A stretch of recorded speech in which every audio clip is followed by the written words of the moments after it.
Today, we're hearing from Tyler Wallace, Maddie's biological father. Tyler dated Jen when they were teenagers, but years later, in 2009, they had an encounter that resulted in Maddie being born while Tyler was already married to Tatiana. Tyler shares with police the struggles he faced, including going to prison for stolen ammunition while serving in the Marine Corps, and how that impacted his ability to be present in Maddie's life. He admits he only saw her about once a year, but said their bond had started to grow recently through video chats. Maddie had even expressed wanting to live with him and his wife. He describes Maddie as euphoric when they were together, but also strangely more like an adult than a child, as if she had endured some trauma. He also recalls that during visits, Maddie was uncomfortable sleeping in the same bed with him and his wife. And that detail stands out considering Jen's own claim that she and Maddie always slept in the same bed together with Stefan. When it comes to Jennifer's relationship with Stefan, Tyler says he was told Stefan was a biomechanical engineer. That's laughable. I've only ever seen Stefan painting figurines and playing video games, not engineering anything. I never even heard that he actually went to college for any biomechanical engineer. Was that an indicator that maybe Stefan lied to Jen when they first met and he said he was a biomechanical engineer to try to hook her? Because people do that.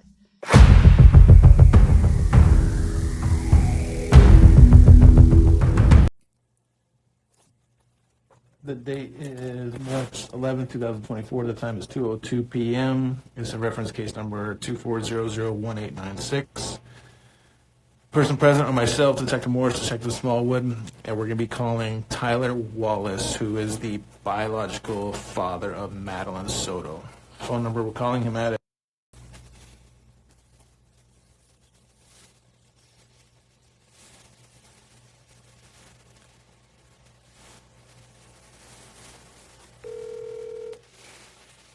Hello? Hi, is this Tatiana and Tyler? Yes. Okay. Once again, appreciate you taking my call this afternoon. So as you're well aware, I got myself and my partner here, Detective Smallwood. We are working the case in reference to Madeline. All right. So I know, Tatiana, you're not biologically involved, but Tyler is. So I'm going to ask a majority of my questions. I need him to answer instead of you. Is that okay? Okay. Okay, perfect. Tyler, can you spell your first and last name for me? Yes, sir. My first name is Tyler, Tyler. Okay. My last name is Wallace, Wallace. Address? My current address is... Okay, and your telephone number? Got it. Okay. So once again, first of all, I want to express our condolences to you. Thank you, sir. I know it's a difficult time for you and everybody else that's involved. So some of these questions may be difficult for you to answer, but I want you to do the best you can, okay? Yes, sir. All right. So, Tyler, you are Madeline's biological father. Is that correct? Yes, sir. I am her biological father. Okay. When were you and Jennifer together?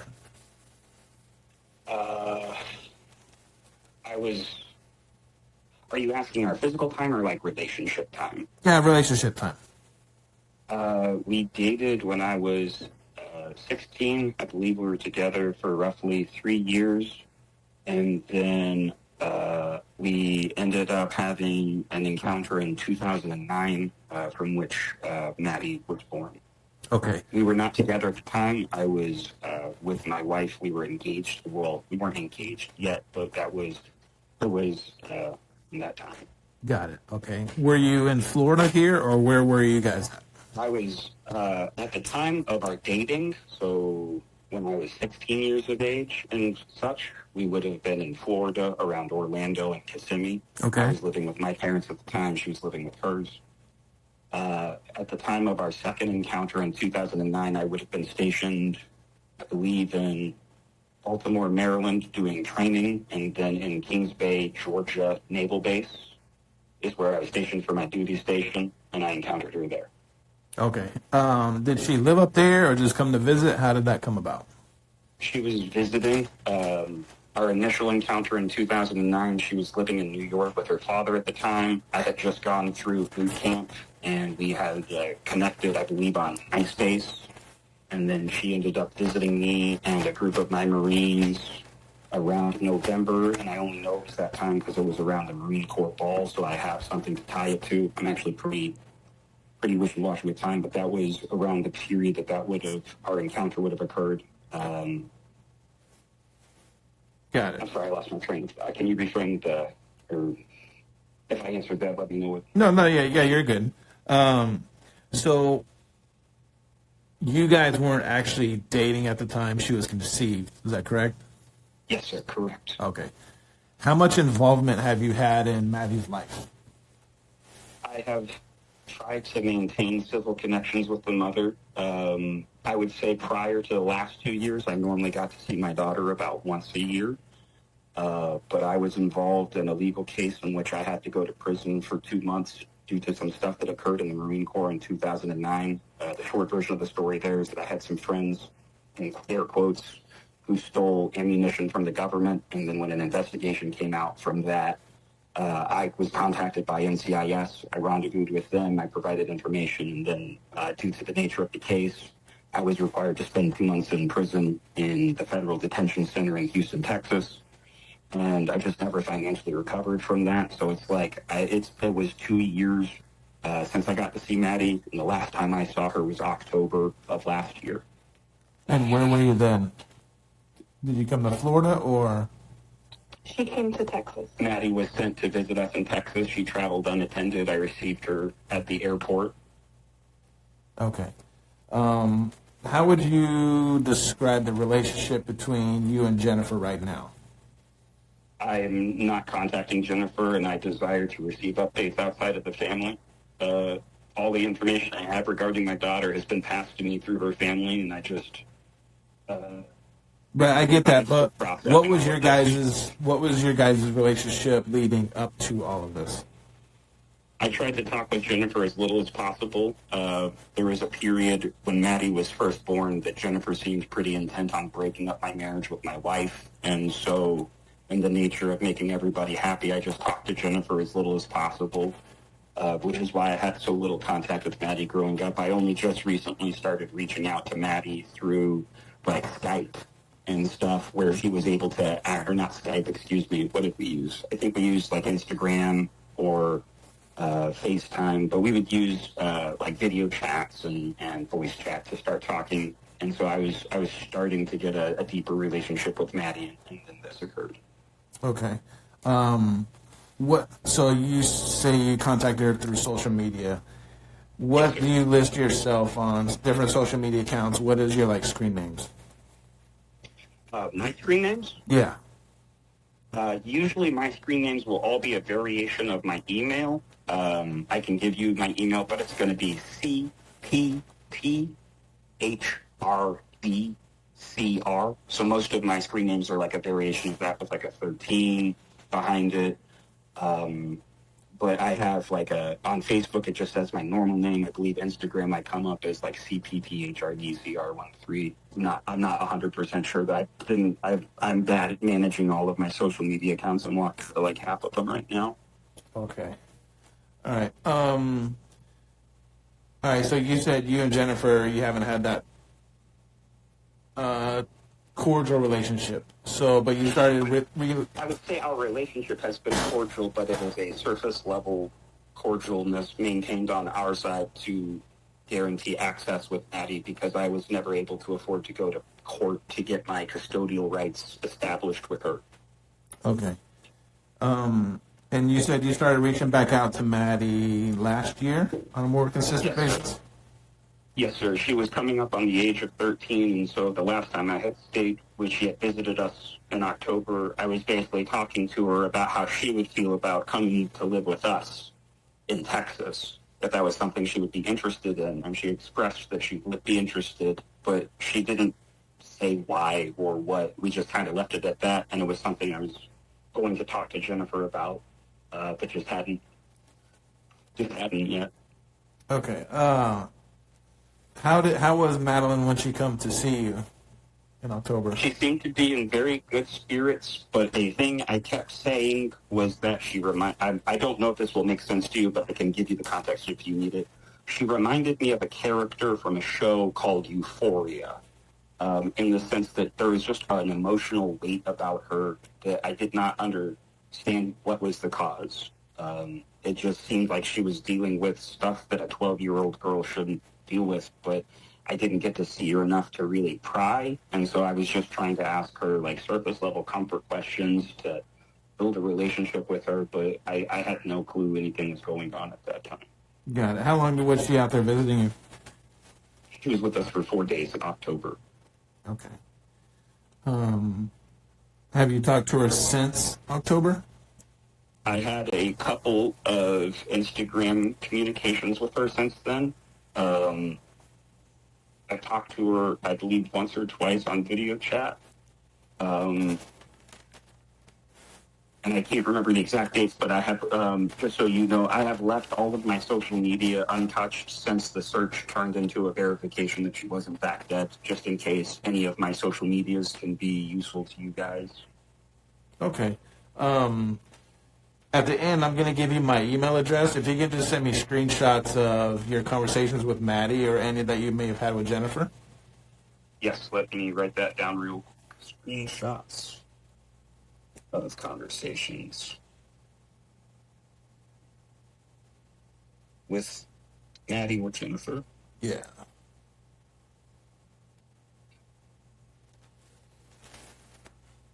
Is there anything in specific you're looking for? No, just all your conversations. That'd be great. Say that one more time. Just all of the conversations you've had with Maddie. Yeah, got it. And then if you've had some with Jennifer, those as well. Roger.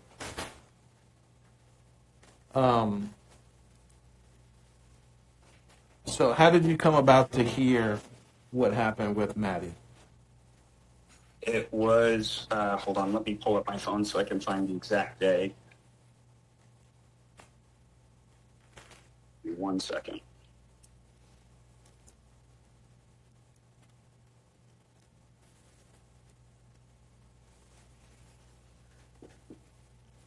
Monday, February 26th, or possibly it was either the 25th or the 26th. I had just worked a shift in Texas, in Cypress, Texas, at my place of employment, which is Imperial Paper Company. And the time on deck was around 4 or 5. The time on deck when I received the call was around 4 or 5 p.m.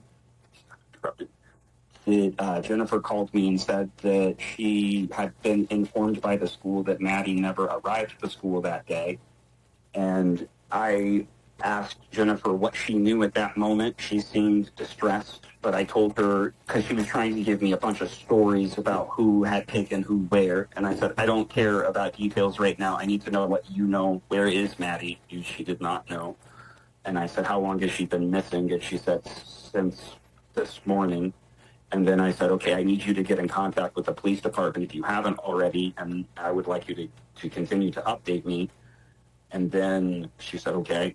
And then she had mentioned that it was her birthday, and then when Jennifer and I were talking, I had started to mention the statistics of things like sex trafficking in Florida. I know that Houston and Florida are high on sex trafficking, so I was throwing out scenarios of what we should be looking for. Did somebody grab Maddie? Was there videos out there? Could we see footage? And Jennifer was, I believe, writing some of this down. I don't know. But she was trying to, it appeared she was giving me whatever details she could. But then after that, I went home and waited with my wife. I let my wife know Maddie was missing. We started making some social media posts to spread the word. And then on about day 2, or day 3, I just couldn't wait anymore.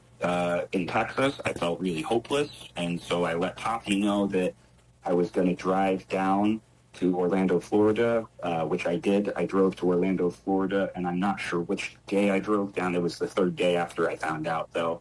And I stayed with my friend, Lynn Bradshaw, who is like a lifelong friend of mine. He lives about 20 minutes away from the area where Maddie was taken.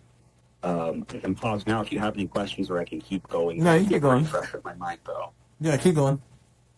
So at the time when I arrived at Lens, my initial first thought was, I'm going to fucking go out to the last known GPS location. Jennifer had sent me like a pin or a GPS location of where Maddie's disappearance would happen.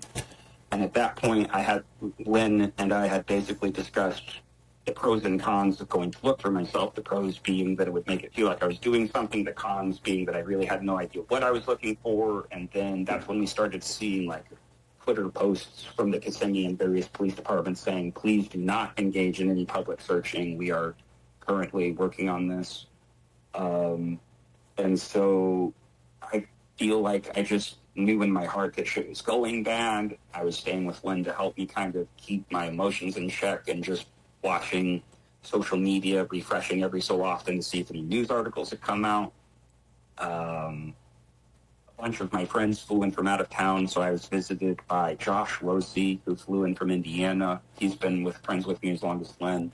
I was visited by my friend Stephanie Elaine Ashley, who flew in from Seattle. They both stayed with me for a couple of days at Len's place, and then they flew out. And then my wife, Tatiana, flew in. At this point, I lose track of which days or when because it just all kind of blends together. But I took notes. So if you need specific dates of when I was interacting with people, I should be able to dig that up. It's not off the top of my head. Okay. So.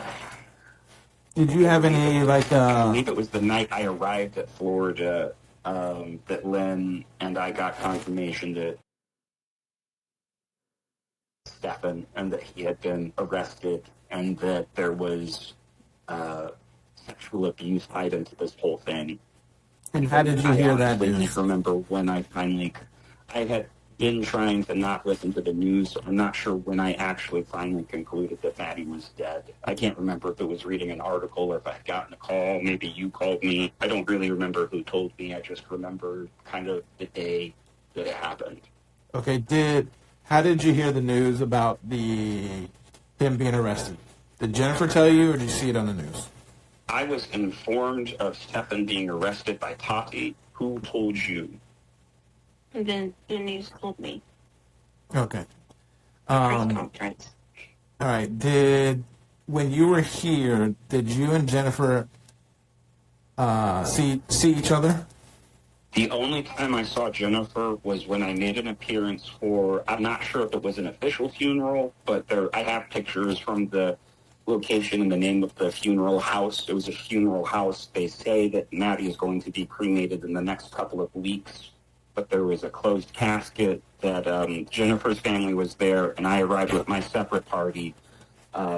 I believe all interactions between me and Jennifer happened on a camera in the main thing at the funeral home. I did not speak with her anywhere else but in the funeral home. Hugged a few of her family members, and I hugged her at one point, but we shared very few words, and I was not a big fan of the hug. It was more for social purposes. But yeah, I mean, in all honesty, our main focus right now is Maddie. Okay. Yes, sir. Not the relationship you and Jennifer have or have not had or whatever. That's acknowledged. So I don't know if some of these questions are difficult because of Tatiana is listening or whatever, but I don't want like I said, our main focus right now is Maddie. So yes, sir. The hardest thing has already happened, which is she's dead. And I am not okay with that, but for the purpose of cooperation and for the purpose of your investigation, I'm willing to go through emotional pain to get there. So just please continue asking what you need, and I will keep you apprised of my emotional pain. No, I appreciate it. Okay, did you and Jennifer talk about what may or may not have happened to Maddie? Only on the initial phone call when I threw out a couple of scenarios trying to figure out where to even start looking for myself. After that phone call was pretty much minimized between me and Jennifer. I know at some point she had her phone taken and contacted me through an alternate phone number to provide me information of where, like, the funeral home was.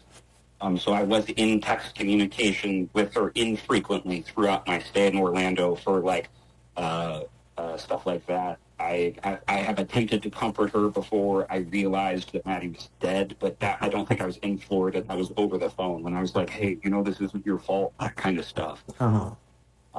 But it's one of those things where as more and more information comes out between you and me, I'm becoming aware. I don't know what Jennifer did or didn't know. I don't know if she was aware of this happening or not. And the context of if she knew and was enabling, or if she is as much of a victim as Maddie, will dictate how comfortable I am having any for. I frankly, I'm not interested in contacting her family ever again anyways. But, like, it's one of those, if Jennifer, as much as the victim of this as I am, I'm content to just let them live their life in privacy. But I swear to fucking God, if I find out Jennifer was involved and enabled this, I will take whatever legal action I can. Okay. So I just need a second. I'm sorry. I'm ramping up. I just need a second.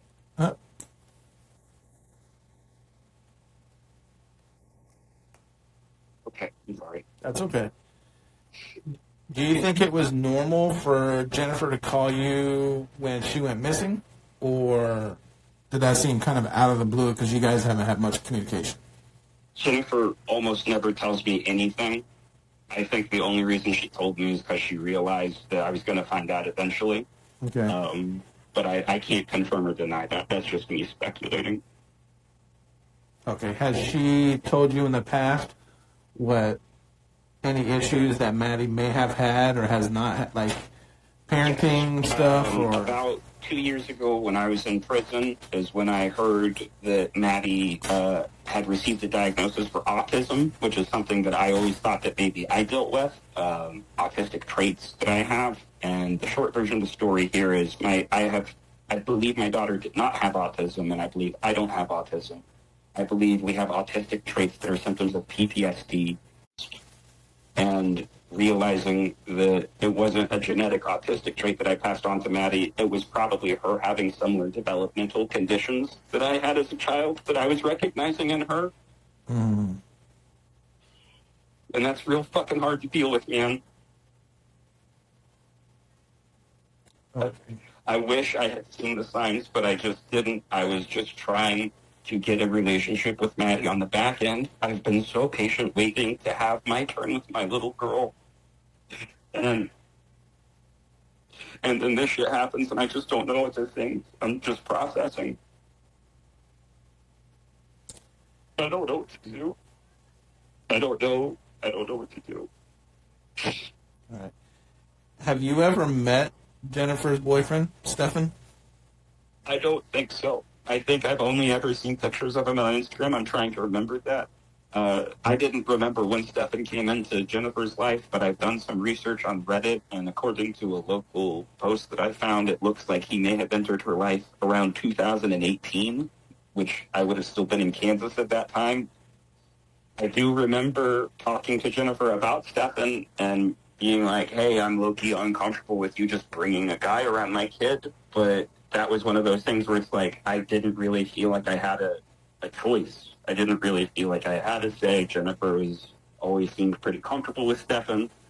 I knew he was a biomechanical engineer from what Jennifer told me, which always weirded me out on what the fuck would a biomechanical engineer want with Jennifer. Like, I'm not saying she's a terrible person, but I just didn't see what traits of her would attract somebody like that. And so I do have a working theory with what I think happened. I am aware that this is all speculation, but if you'd like to hear that, I will share with you what I suspect may have happened. Okay. What do you think happened? So the only thing that makes sense to me at this point is I've heard stories that possibly Stefan had stabbed somebody when he was 14 and that his dad had moved him across country. I've heard an article that maybe a former roommate had seen on Stefan's computer and that Stefan's mother had paid off the roommate. I don't know the veracity of those things, but those are what got me thinking on the mindset of, okay, so if his family moved him to avoid legal consequences for deviant behavior in the past, and he claims he worked at Disney, which I know Jennifer has always been around Disney, and so I'm thinking to myself, what would a predator do to find access to a child. Maybe they would go get a job at some place like Disney where there's high access passively to children and just observe. And then when he located a child that was of his taste, maybe he saw that Maddie was approaching Jennifer regularly, introduced himself. It has always been my opinion that Jennifer has not been as attentive of a mother as I would like. I feel like my daughter got passed around Jennifer's family for things like daycare quite often, and that whenever I wanted to get into contact with Maddie, it was difficult because I never knew when she was going to be home or available. And I think that maybe Stefan saw that as a predator and saw that that was a pretty easy environment to insert himself into their life. I then suspect he set up a and at what point I become curious watching shows like Dexter or things like that is, okay, what fucked up their schedule then? How did he go from this patient calculating monster who did all of these things to being emotionally incompetent and disposing of a body off the side of a fucking road? I just don't understand what changed their behavior. And I say there because I started watching. It took me a couple of days to have the emotional space, but I started watching interviews of them when they were reaching out to the news outlets. Jennifer told me they were going to reach out to the news outlets when Maddie was missing, so I knew she had done that, but I just hadn't watched the interviews. And when I watched the interviews, Stefan is in a couple of them, and I was watching his body language, but then because I was doing that and some YouTube videos about body language came out, I was looking at Jennifer's body language, and it's like, I saw very strong emotions in her, but they seemed like anxiety. Like, not grief. Not she was waiting at home while our daughter was still missing. Like that, I literally can't wrap my brain around that. It doesn't make sense to me. And so what I suspect happened is something that they couldn't avoid, something like maybe or something. And they realized like, oh fuck, we can't get enough action, we can't hide this. Maybe they did something. I don't know. I don't know if Jennifer was involved or wasn't. Maybe Stefan did all this on his own and she just found out. That's where my head is at. And that's why I was like, you know what? I think I want to set up separate updates with the police department because I just don't know. I just don't like the fact that everything I know about my daughter has been filtered through that family to me. Mm-hmm. I'm sorry. That's my piece. That's okay. Have you, when you and Jennifer were together, was she on any kind of medication or anything like that? Or do you know if she's been on any medication since? She was never open with me when we were together. I do know that since we dated, she's been diagnosed with bipolar. I don't know what medication she's currently on, but I know that she's been on medications as hardcore as lithium in the past. Okay. What about Maddie? I don't remember the names of the medications, but I was informed when Maddie came to visit me that she was on antidepressants, anti-anxiety medication. Do you know the names of them? Yes, hydroxyzine was one of them. She would take at night. I didn't feel comfortable giving because I take hydroxyzine to go to sleep, and so I was only one while she was here with us visiting. The other one was Miralax, so she could go to the restroom regularly. Okay. Now, when you were giving her the medication to help her sleep, did she have a prescription bottle with her? Yes, there's a prescription bottle. And on the prescription, did it say? So that's what the doctor prescribed her? Mm-hmm. Okay. Did you have any discussions with Jennifer about medicine that Abby was taking or Maddie was taking? Never. Okay. Did I remember? I don't think Jennifer ever really told me about their visits. It was just that when I was responsible for Maddie, she would rattle off a list of what I was responsible to make sure she got. Okay. And when Maddie come to visit you, what were the sleeping arrangements like?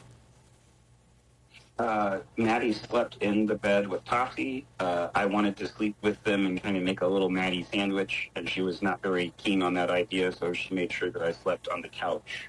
Sometimes we cuddled, but that was the sleeping arrangements. Is usually she'd sleep in the bedroom with Tofty, and I'd sleep on the couch. Okay, whose idea was it to have the what you referred to as like the Maddie sandwich? Who wasn't uncomfortable with it, Tatiana or Maddie? I believe it was Maddie who was uncomfortable with it. She didn't straight up say, I don't want to cuddle, but she would cuddle with me when it was just me and her, and I believe she'd cuddle with you when it was just you and her, but when we were together, she would become a little bit more shy, is the word I would use. Gotcha. Okay. Now, when she would sleep at night, me having children myself, sometimes children, they kind of flop all over the place when they're sleeping. Did you notice anything like that with Maddie?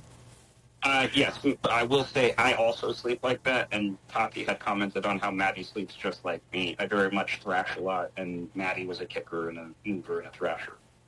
Okay, did it seem like she got good night's sleep, or she was up and down? She, once I gave her the medicine, she was fine. Like, she would go to sleep. Without medication, she was more like me, though, where insomnia would set in, and in the evening, our emotions would... She literally told me one night, I'm so sorry, my medication is wearing off. I'm having mood swings. They're crazy. And so, yeah, I'd wake up with, an elbow in my face. But to get her up in the morning was the issue, because she never wanted to get up on, the first shake, or not even the second. So I just chalked it up to her being more like Tyler, because it takes him a while to get up in the morning. Mm-hmm. But no, you think it was the medication? Yeah. All right. Do you know? You may not know this. Do you know if Jennifer was taking that same type of medicine? I have no idea. Okay.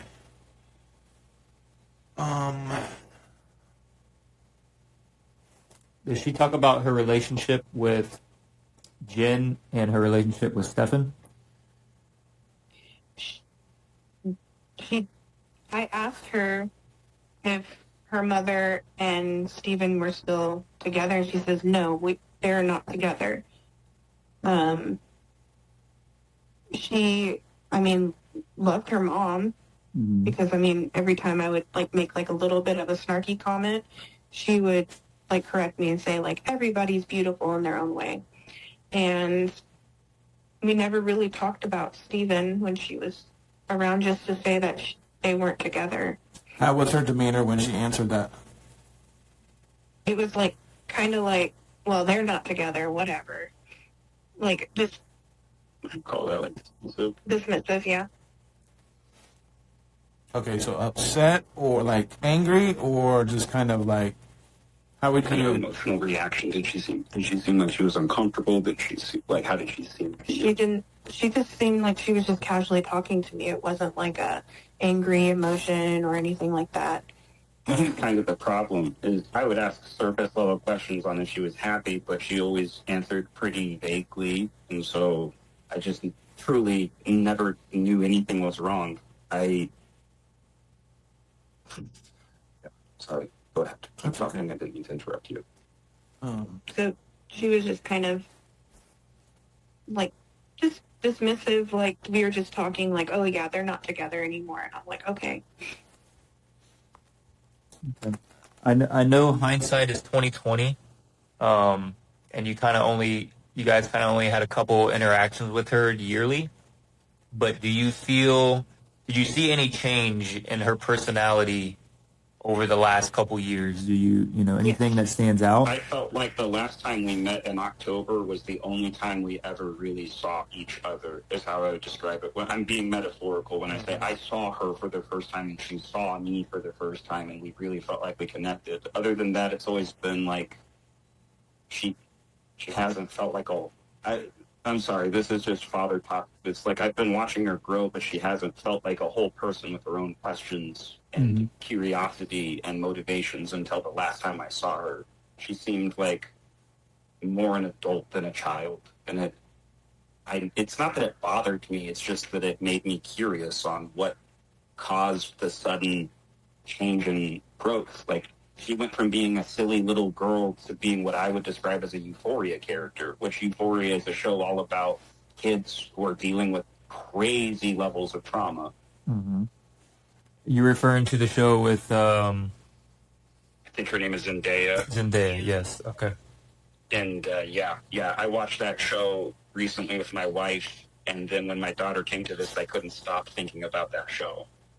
Just because I don't know how to explain it. These young girls have this 1,000-mile look on their face that I would expect out of like Vietnam veterans, not fucking little girls.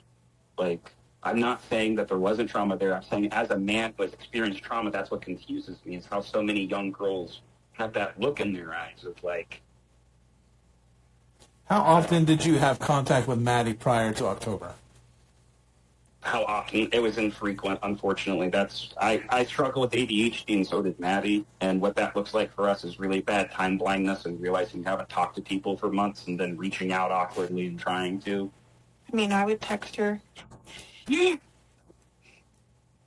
How often would you text with her? regular communication, and earlier in Maddie's life, Jennifer used to give me really big issues about that. And then I thought Jennifer was growing as a person because I couldn't tell you when, but sometime halfway through Maddie's life, Jennifer just became a lot less judgmental and mean about it. She was just like, hey, I get it. You have stuff going on. We have stuff going on. And so I felt like that was us getting close. Like, I felt like that was Jennifer understanding us more at the time, but now I'm curious. All right, but going back to, you say it's infrequent on how many times you spoke with Maddie. So are we talking once a month? Some weeks we would talk every day just because our schedules allowed us, and then sometimes we would go, I think, a couple of months without really interacting in any way. Oh.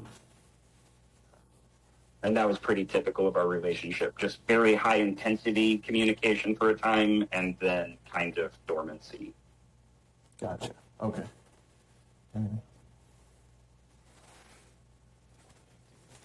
All right. So I will do my best to keep you abreast of this investigation. Whatever information I share with Jennifer, I will share with you. This is a pretty high-profile case, as you can tell by it's made national news and stuff like that. So the stuff that we release is going to be very minimal, and it's not to say anything against you and or Jennifer. It's just when we do these types of investigations, we keep a lot of stuff close-knit just because you have, if you want to quote-unquote armchair quarterbacks that look into these things, and we don't need that. So, acknowledge. That's exactly why I stopped coming up with my own scenarios and wanted to reach out to you, as I realized I was myself joining in on the armchair quarterbacking, and that is very much not what we want to do in this situation. Yeah. So you may hear from me on a daily basis, or you may hear from it may be a few days or a week or so before I contact you again. Okay? Completely understood, sir. Thank you. All right. Do you have any questions for us that we might be able to answer for you? Give me a minute to think. Sorry. You may ask whatever you have. Would it be possible if we could reach out to a victim service advocate? Yes, I will take your number down, and I will have our victim advocate reach out to you. Okay, because the press is kind of getting to the point where they're contacting us every day. So my question to you is, I was, until recently, physically in Orlando. I was originally going to try to make myself physically available to you guys, but frankly, the emotional weight was tearing up my friends' lives, too. This is really heavy shit, and I'm just trying to take care of my family and myself. So my question to you is, do we need to be ready to come down there at some time, or are we trying to kind of make our way back to Texas at this point? I don't know what I should be doing in this case. Yeah, you can go back to Texas. If we need you, or if we need to become face-to-face with you to gather more information or something like that, we will make a trip out to see you. Okay, outstanding. In the meantime, would it be acceptable behavior if I were to, say, travel to visit my parents in Kansas, or is that something you would advise against at this time? No, absolutely. My parents haven't been able to come down to Florida to grieve with us, so that was kind of my, not this week, but in a month I intend to visit my parents in Kansas. Should that be acceptable? Yeah, absolutely. As for the press, I know you said the press has been contacting you. Once again, you're adults. I can't tell you what or what not to do. Only thing I could do. Anybody at this point in time, we'll talk with victims advocates and legal representation to figure out if that's in the case's best interest at any point. But I have no horse in this race. I'm content to just stay off of the pages and grieve in private. Okay, so what I would do though is any press that reaches out to you or something like that, if you do not want to talk to them, you can always defer them to our police department, and our public information officer will handle all those requests. That. I will direct any further people that reach out through you guys. Okay. Is there a number or, in fact, if I was going to, what should I say when I'm directing them? Is there a number or an email I should give them? Just tell them no comment. You can contact the Kissimmee Police Department. That's all you got to say. No comment. Contact. Kissimmee. Thank you so much. You got it. And I will be in touch with you, like I said, in the next few days. I'll probably reach back out to you. Outstanding. I appreciate that. All right. Yes, sir. Have a good afternoon. Thank you. You too. All right. We're going to conclude this interview at 2:42 p.m. Now we move to Tyler's emotional victim impact statement. Living in Texas, he still showed up in court, something Maddie's own mother couldn't be bothered to do. Through tears, he explains that he was so close to getting custody of Maddie. His words are raw and heartbreaking, showing just how much he wanted to give her the life that she deserved. You let the court know your names. My name is Tyler Wallace. Tatiana Wallace. Tyler, what's your relationship to Madeline Soto? Madeline Soto was my daughter.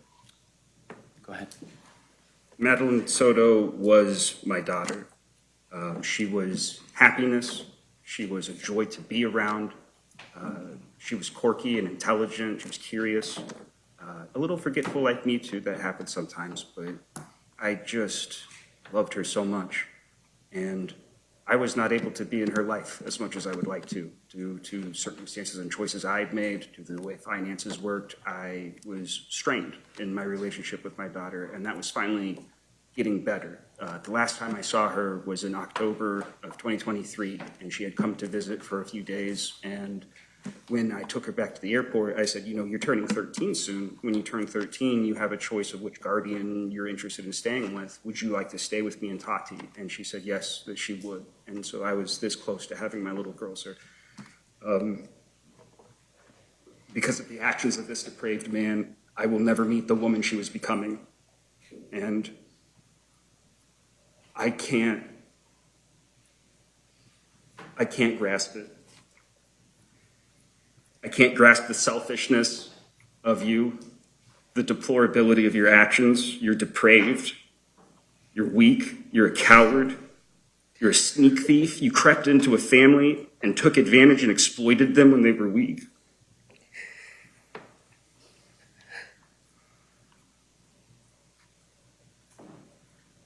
It's torn my family apart. It's led to arguments about who can go where and who can get what and who can help who, but we're all on edge because it doesn't heal with time.